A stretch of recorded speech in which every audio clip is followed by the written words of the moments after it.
Why was Nigeria so adamant, so pushy about sending troops to Niger? There is certainly a reason to that. We want to protect the life of Bazoum. I'm prepared to abide by all resolution necessary to respond to this assault. No more time for us to sign a warning signal. It's time for action, and we should walk our talks. What's up, everybody? I hope you're doing good. It's a beautiful evening. It's lovely, not so cold tonight. Appreciate it. Very nice. Feels good.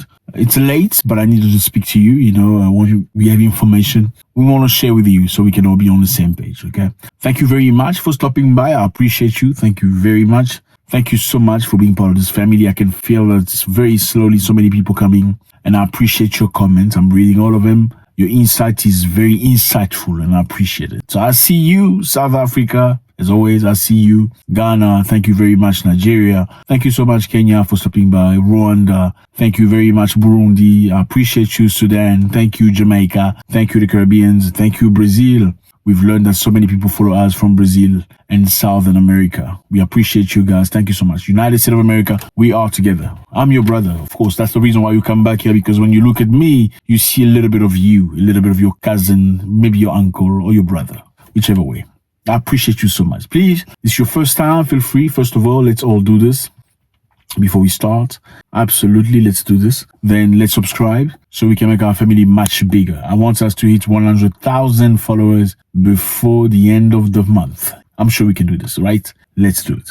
So we are talking again today about Niger, but in a very different perspective. We want to understand why Nigeria was so adamant on sending troops to Niger. Because yes, Nigeria is part of the ECOWAS countries. ECOWAS countries are 15 countries. Why was Nigeria so adamant, so pushy about sending troops to Niger? There is certainly a reason to that. And we're talking here not Nigeria as a country. We're talking about the president of Nigeria, who was very adamant, went to the Senate to ask for permission to go and attack Niger. Okay, so let's get back to context. We are in Africa. Map, please, so everybody can understand. We're talking about Nigeria. Please put a map. We're talking about Niger. Put a map. Thank you very much. Let's go. So there is a reason why, one of the main reasons why President Tinubu made it, his task to try to correct the situation by sending troops to Niger. We're going to try and understand this very quickly. It's a lot of things. It's a lot of documents. It's very cerebral. And I'm going to try and make it very easy so that I don't get tired and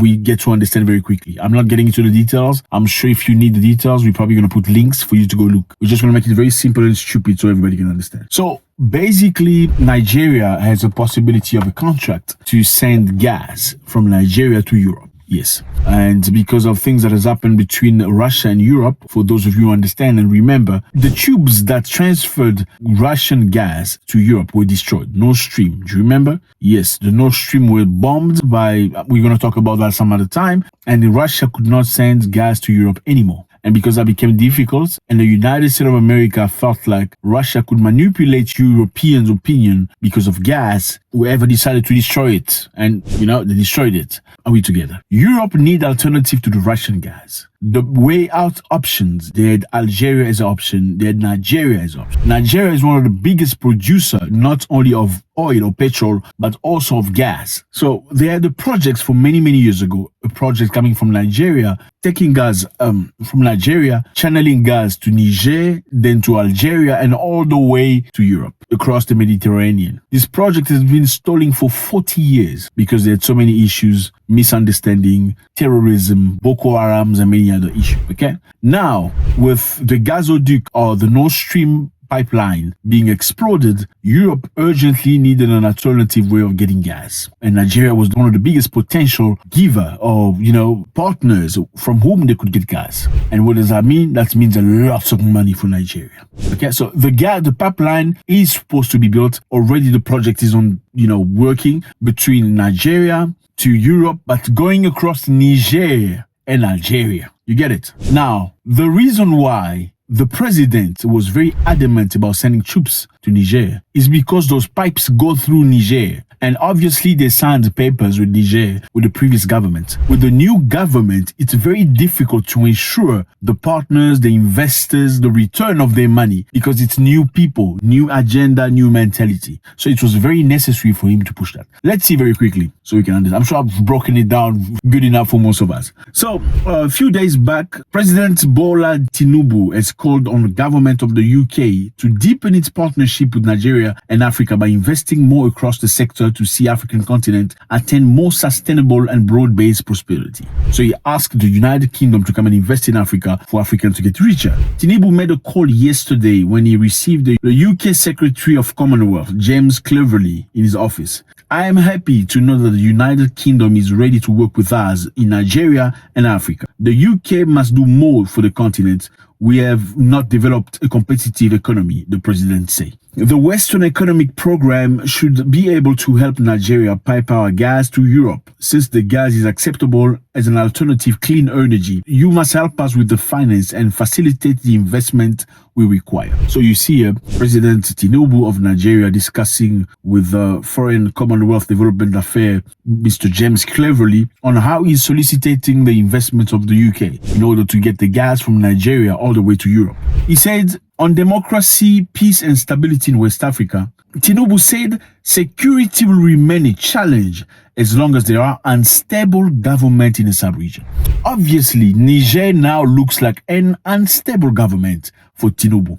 Because remember, they need stable government so they can sustain their project, so they can get into friction. The UK politician said, I am keen on encouraging more UK investment into Nigeria. You took a bold and important decision so far that will reform your economy and open it more for foreign investment. Nigeria has a population of very young, educated, thoughtful people. With the energy and talent along with the resources, Nigeria can be a net exporter of energy and agricultural products. The UK will remain a strategic long-term, multi-decade partner of Nigeria and Africa. They have a project, fellas. Okay, the project is to create the pipeline that will draw gas from Nigeria all the way to Europe. Now, this story with Niger looking for help coming from, turning its head away from the Western nation, very slowly tilting toward Russia, is going to pose a problem. This project has received a lot of investment. I'm going to break it down. I can't go into details, fellas, because it's just too long. The project has received a lot of investment. It's evaluated about $13 billion of investment. Chevron from the United States of America has invested into this project. Yes, they have invested in the project. So there is no way they can let it just go. So this pipeline, they say, will have a total length of 4,000 kilometers, of which 1,000 kilometers will pass through Nigeria and 841 kilometers through Niger. So they have 841 kilometers through Niger. That poses a problem. Most of the 30 billion cubic meters of gas will come from the Niger Delta, a coastal region on the Atlantic Ocean belonging to Nigeria and boosting Africa's biggest oil reserve. Nigeria is one of the largest gas deposits in the world, with a capacity of producing 3 trillion cubic per year. Looking at the monetary value of this deposit, we are talking about $800 billion that could be earned from this project. $800 billion could be earned from this project. This is the reason why people want to fight. This idea was first proposed 40 years ago. The project stalled. $800 billion. This is the reason why they wanted to send security and military to go and fight Niger. I'm not going to get into details because there's way too many things here, my brothers. Okay, Algeria also has gas and could have produced gas for Europe, but they could not do it themselves because there's no guarantee that Europe one day will not say, okay, you know what, you've invested so many billions of dollars, now we don't need your gas anymore. They need guarantees for that. Nigeria doesn't care. They're ready to go. They can generate $800 billion out of this project. And that's the reason why they've been fighting to go to Niger and go create mayhem. Again, Chevron is a partner of many other companies. I'm not going to talk about all this here today because it's too much stuff. Let's go step by step. Chevron is a big company, oil company, gas company, very much stationed in Africa, in many countries, Ghana, Togo, Benin, transfers gas in many countries. Now they've invested in this pipeline that will go from Nigeria all the way to Europe via Niger, Algeria, then the Mediterranean Sea. $30 billion invested. And Nigeria is looking to generate money too. And the reason why Tinubu has been very hot into sending troops, one of the reasons why at least into Niger, is because of this project. Because if Niger turns its head toward Russia, this project is gone. Let me know how you feel about this. It's always a great pleasure to read from you guys. We're going to try really get at the bottom of this story and try clarify and enlighten each other. If you haven't done this, please do this again before you leave. God bless.